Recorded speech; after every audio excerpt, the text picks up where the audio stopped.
ایک انسان نے سب سے زیادہ نان سیریس گاڈ کو لیا ہوا ہے، لیکن اللہ رب العزت نے سب سے زیادہ سیریس انسان کو لیا ہوا ہے۔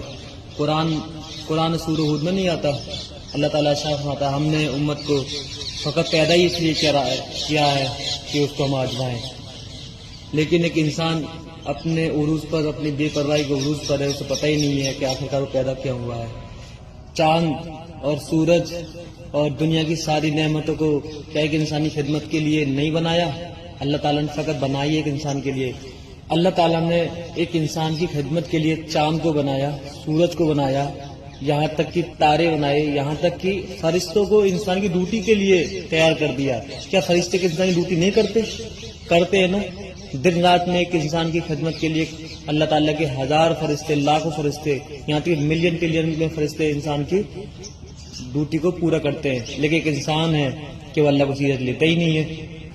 ویسے بھی اللہ کو کوئی ہماری حاجت نہیں ہے، لیکن ایک یاد رکھیں، مرنے کے بعد میں آخرت میں اگر انسان نے اللہ کو سیریس نہیں لیا تو وہ مارا گیا، اس کی تو چمڑی توڑ جانی ہے آخرت میں۔ جس نے دنیا کو اللہ کی مرضی کے حساب سے گزارا انشاءاللہ وہ کامیاب ہوگا۔ کیا تم کو میری آیتیں پڑھ کر نہیں سنائی جاتی تھیں؟ پھر تم تو ان کو جھٹلائے ہی جاتے تھے۔ وہ کہیں گے اے ہمارے پروردگار، ہم پر ہماری کمبختی غالب آ گئی اور ہم رستے سے بھٹک گئے۔ اے پروردگار، ہم کو اس میں سے نکال دے، اگر ہم پھر ایسے کام کریں تو ظالم ہوں گے۔ فرمائے گا کہ اسی میں ذلت کے ساتھ پڑے رہو اور مجھ سے بات نہ کرو۔ اور جس نے دنیا اپنی مرضی کی گزاری آخرت میں وہ مارا گیا، اور جس نے دنیا اللہ کی مرضی کے حساب سے گزاری وہ آخرت میں جنت میں وہ انشاءاللہ اپنی زندگی اپنی مرضی سے گزارے گا۔ مگر جو اللہ کے چنے ہوئے بندے ہیں یہی لوگ ہیں جن کے لیے روزی مقرر ہے، یعنی میوے، اور ان کا اعزاز و اکرام کیا جائے گا۔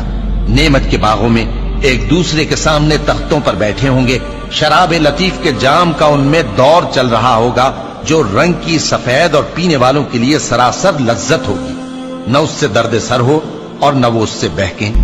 اور ان کے پاس حوریں ہوں گی جو نگاہیں نیچی رکھتی ہوں گی اور آنکھیں بڑی بڑی، گویا وہ گرد و غبار سے محفوظ انڈے ہوں۔ پھر وہ ایک دوسرے کی طرف رخ کر کے سوال و جواب کریں گے۔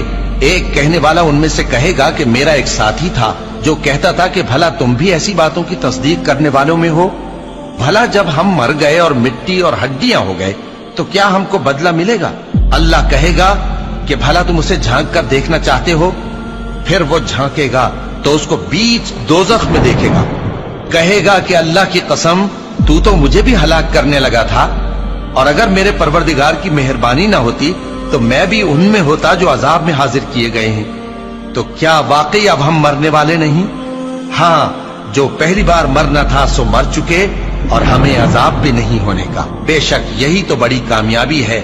ایسی ہی نعمتوں کے لیے عمل کرنے والوں کو عمل کرنے چاہیے۔ بھلا یہ مہمانی اچھی ہے یا تھوہر کا درخت؟ ہم نے اس کو ظالموں کے لیے بلا بنایا ہوا ہے۔ وہ ایک درخت ہے کہ جہنم کی تہ میں اگے گا، اس کے خوشے ایسے ہوں گے جیسے شیطانوں کے سر، سو وہ اسی میں سے کھائیں گے اور اسی سے پیٹ بھریں گے۔ پھر اس کھانے کے ساتھ ان کو کھولتا ہوا پانی ملا کر دیا جائے گا، پھر ان کو دوزخ کی طرف لوٹایا جائے گا۔ جزاک اللہ خیرہ۔